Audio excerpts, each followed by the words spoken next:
Is anybody else having the same issue I'm having when it comes to the airfield here? Like, obviously there's a lot going on, but there's no sound. Clearly my sound's working, but not for that. Anyway, that's neither here nor there. Today we're going to take a look at the Tier 7 British heavy plane, the Hornet. A plane that is not well regarded in the community. Let's take a look at it and see if we can change some minds.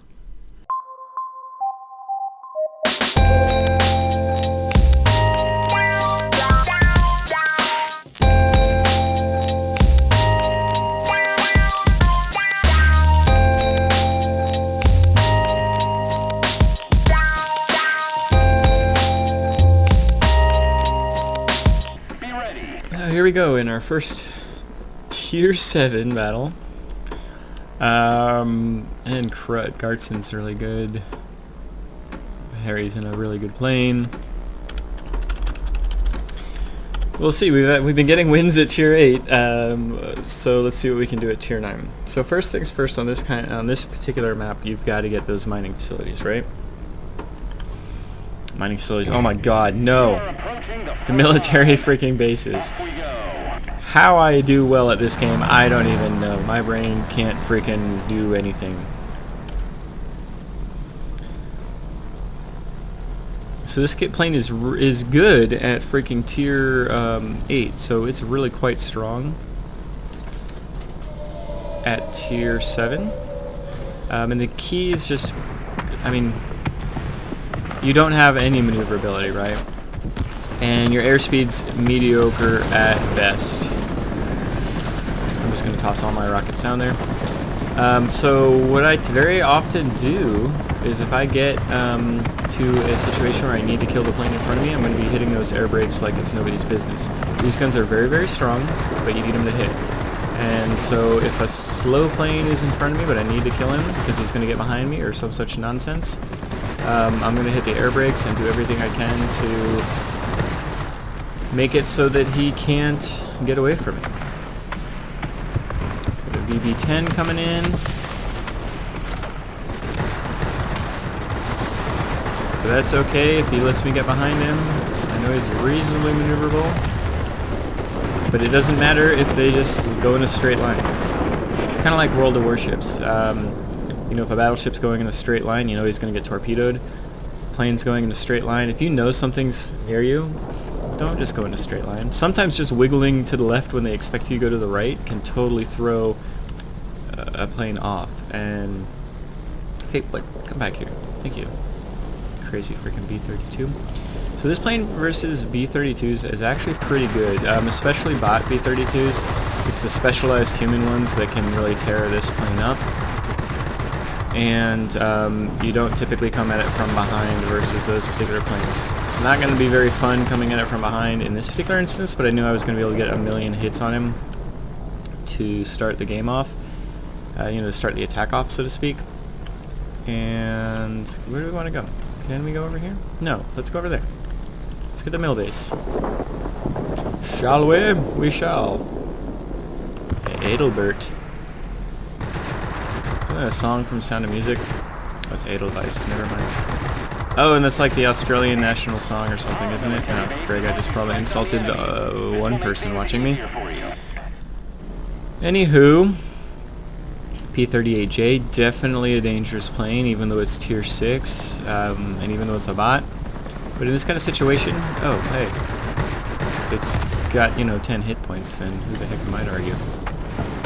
I'm really not in the mood to fudge. Let's try to put an F-bomb there. Wasn't really in the mood to go towards these guys. I was going to go past them, but when you've got a skilled enemy player, his skill right now is being able to avoid me shooting him, apparently. You want to take them out, right? Thank you. Holy freaking crap, bang. So that's the only reason I'm coming back here. I really do want to get the military base, and this is what I'm talking about slowing down. I know I've got support, I can slow down, and I don't have to necessarily overly worry about the other planes coming in behind me. Although now it's getting a little bit more hectic with these particular planes. So turning. Can we get this military base? At this point, it's just let's get the military base. There's not any point in me hanging around here. The military base is going to flip it no matter what the frig I do.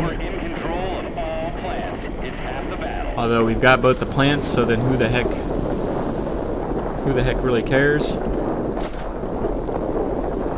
At this point, man, there's bombs coming down. There must be a B-32 behind me. There's bombs for days.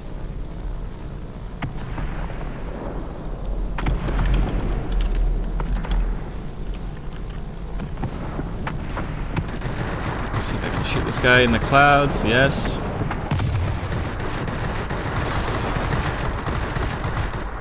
Yeah, up and over, up and over.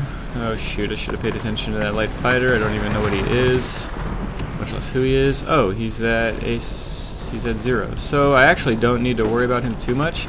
I actually probably need to worry about this key a little bit more, huh? The 0 can't get up here. And let's head on down towards him. Let's get the heck out of Dodge if I can. Dropping bombs on your head. That's a pretty steep angle for these bombs, isn't it? Dang it! Well, I got him off before it got too crazy.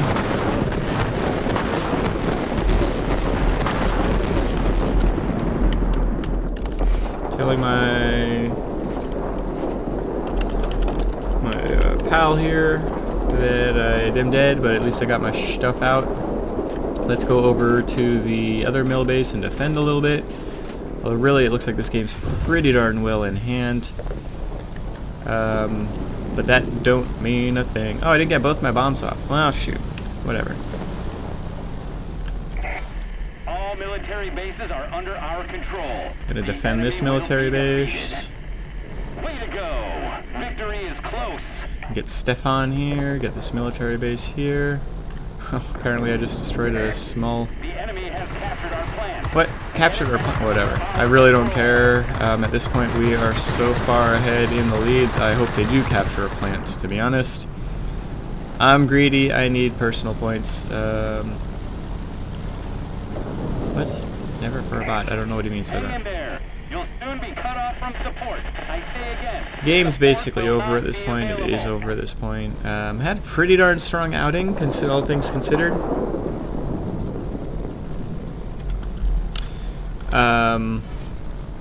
Hey, and we got stage. Look at that. Nice. Got our grade 2. Perfect right there at the end.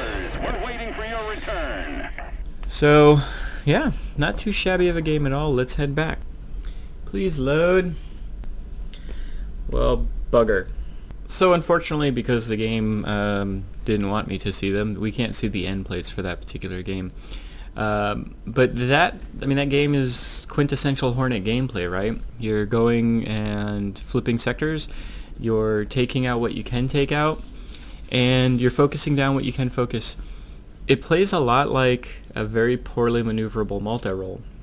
And what I mean by that is, whereas in a normal heavy, and even some of the heavies after this down the tech tree, it looks like, we'll see when I get them, it doesn't have the zoom of the boom and zooms like a lot of the heavies do. Think of it like the Bowfighter. You've got speed, but you don't have like crazy good speed. This has speed like the Mosquito before it, but it doesn't have really crazy good speed. And so what you run into at Tier 8 is everything's got more speed than you, basically. This particular battle that I posted is Tier 7, but you can still see that there was, most of the time, if I had the ability to take somebody down, I'd slow down and take them down first because I knew I couldn't zoom away, even at Tier 7. But I did that, rolled on to the next place, and yeah, had a blast doing it. So I really enjoy this plane. It's not... very rarely do you get like just crazy over-the-top games. But I've flown 3 games to try to have a decent game for this video. First game was 11,000 personal points. A strong game, but I think this particular game fits the motif a little better. Second game was 7,000 personal points. It's 2 mining facilities. We took them too quickly, and the game just ended quick. And then there's this game that I played. it's not a flashy plane. It's not going to get you flashy wins very often. But what it does do, it does well. It's got great guns. It has the ability to help flip sectors pretty easily, especially once you get the upgraded bombs that do 6,000 damage each. Then you've got your 8 rockets, so that's 8,000 damage. You've got a total of 20,000 damage that you're able to put down from a heavy fighter at Tier 7. And then you've got your 4 guns, excuse me, here that are going to be putting out 460 damage per second, which is exactly the same as what we were looking at on the Seafang and the Tempest, right? So, yeah, it's a great all-arounder. You just have to make sure that you know what kind of trouble you're getting yourself into, because this plane can't always get you out of that trouble, and I think that's what catches people unawares. So when it comes to, stop looking at the upgrades, Postal, when it comes to the way I've got this plane set up, and I probably will keep it. I think I've got enough hangar slots. I really do enjoy it. It's not going to be like the first Tier 7. Well, I think it might be the only Tier 7 heavy I've actually still got. I've set it up 4-speed just because every little bit of speed does help. There's no point at all in trying to help the maneuverability. It doesn't. And with the speed, if you can get your speed up decently, your altitude performance can kind of be mitigated a little bit. I do have the engine cooling. The engines don't tend to be knocked out very often on this particular plane, so I go with the engine cooling to get me that extra 10 seconds of boost, or at least to refill my boost quickly. Of course, I'm going with the first aid kit here. This plane doesn't catch on fire enough to warrant a fire extinguisher, and I don't think you've got any need to do that. And universal ammunition, always. I've used the premium to get some of those missions. I think there was a mission, like a new person mission, that said use premium ammo, so I did that. But otherwise, universal ammunition is perfectly good enough. It's only 6,000 in this particular plane, and so it's, again, I'm going to tell you in every review, the universal ammunition is worth the silver over just the free ammunition. So I have my pilot right now set up just for marksman. I am wondering if I do need to want to change from marksman to a demolition expert, but I'm pretty close to my 7th skill point on this, so I could just go with the demolition expert anyway. There is some argument of possibly doing an engine guru instead of the marksman, but with this particular plane, because it's kind of living or dying by if you're going to kill somebody and sometimes kill that person in one pass, I really want to make sure I'm hitting. And you'll notice a lot of my shots do hit even when my aiming isn't exactly how it should have been. I think there's only one time there where I was going against that multi-roll where I needed to aim a little bit further out. But anyway, so that's why I have the pilot set up here. I don't think it's necessary to have Marksman 2. I could very easily take the 3 points and put it into Engine Guru or Demolition Expert. Or even something like Cruise Flight, which I like a lot for some of my heavies. So you can see, there's just a chance of seeing stuff coming in a little bit sooner, and that way you can start maneuvering sooner. And in a plane like this, you want to have a heads up when it comes to maneuverability. Anyway, I hope this particular review helps you out. Do you happen to have the Hornet, or did you free XP past it? I've heard a lot of people do that. I'm enjoying it. I'm not big on free XPing past a plane. I am stubborn as hell when it comes to that. So I'm glad I'm actually enjoying this particular plane. So yeah. Anyway, I hope this helps out, and I hope you all have a great day. Thank you so much.